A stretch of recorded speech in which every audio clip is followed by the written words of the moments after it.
Elsa? Hi, Mark. Elsa, thanks for joining us today again on Recovery After Divorce. My pleasure. Appreciate you taking the time. This is Elsa Colopy. She's a friend of mine, but she's also an author of several books. I'm just going to name a few. A Singles Mom Guide to Keeping It All Together, Settling for Less Than God's Best, a relationship checkup for single women, A Woman Who Hurts and a God Who Heals, 99 Ways to Fight Worry and Stress, just 99 ways, that's not too many, and a soon-to-be released book, Pure Love, Pure Life. And Elsa's also been the Thriving Family magazine editor, a publication of Focus on the Family.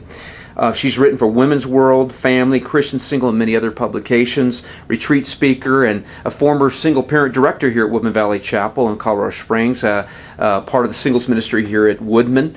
And so it's a pleasure to have you here. Thank you. And I want to encourage also our listeners, or our viewers rather, who have seen these or haven't seen the previous video blogs on YouTube or Recovery After Divorce, wherever else you might find these, to encourage them to go back and see some of their previous interviews. But here's the question that I'm going to ask you that you could address the single women that are out there. Now, in our previous interviews, we've talked about primarily single moms. And so this could be for those women as well that aren't single moms. But for the women that they have desires and dreams and hopes and wants that we all have. They have passions and gifts and abilities that they have that God has given to them. And they have that desire to have a relationship maybe with a man. And they want to have intimacy, depending on how we define that.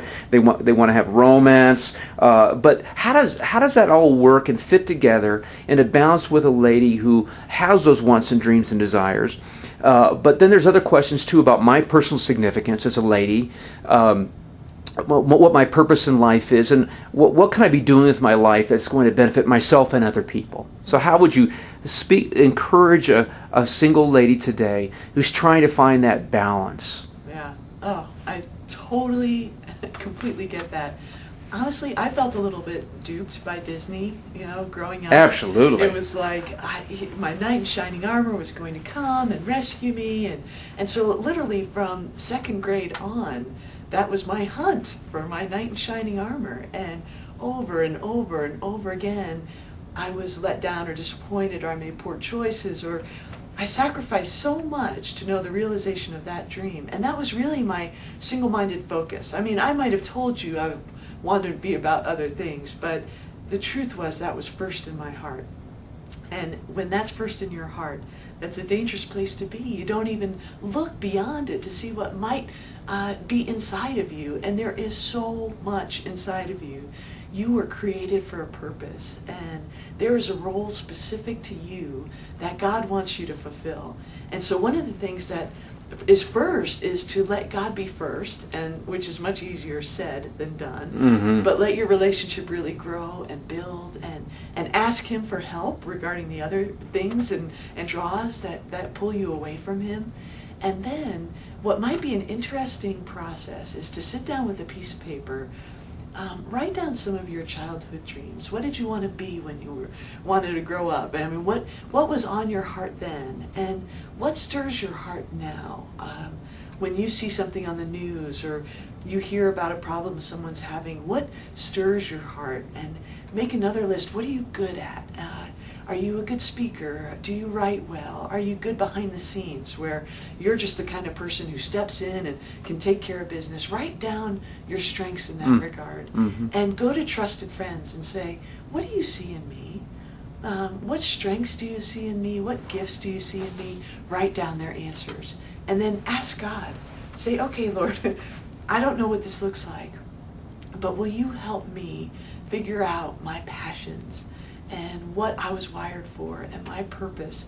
And that is a prayer He loves to answer. Mm-hmm. So it will unfold. He'll point you in the right direction. And as you look at all those different lists, you're going to see some patterns emerging where you're strong and where you might have an opportunity to pour into the lives of others. And that certainly makes great sense. I mean, there's several tools that they can access that's out there on the web or in their churches or communities of faith, obviously, Elsa. Sure. But one of the things, as someone's doing, as you mentioned, trying to find that place of where they fit, to do something with their abilities that maybe they're aware of or they're unaware of. But that does involve their friends. It's, as you just said, they're asking questions. What am I good at? What do you see in me? and those are trusted people that have earned your respect of them, Right. to ask that kind of question. But there, as far as initiative, is it just for a lady just to hook up with some other ladies, just to have those conversations and start that process, saying, I'm just trying to find a place where I fit? Yeah, and small steps. Give yourself lots of grace, especially if you're a single parent and you've got a lot on your plate. This doesn't have to be a burden. Right. It is actually a great joy to Right. be a part of what Right. God is doing and to have a purpose. So, Right. so take baby steps. Know Mhm. that God is faithful and will direct you to the next one. Get plugged in a healthy community. I mean, that's just critical. Absolutely. Have people speaking positive life into your world. That's very important. Elsa, thanks so much for your input today. My pleasure. Appreciate it.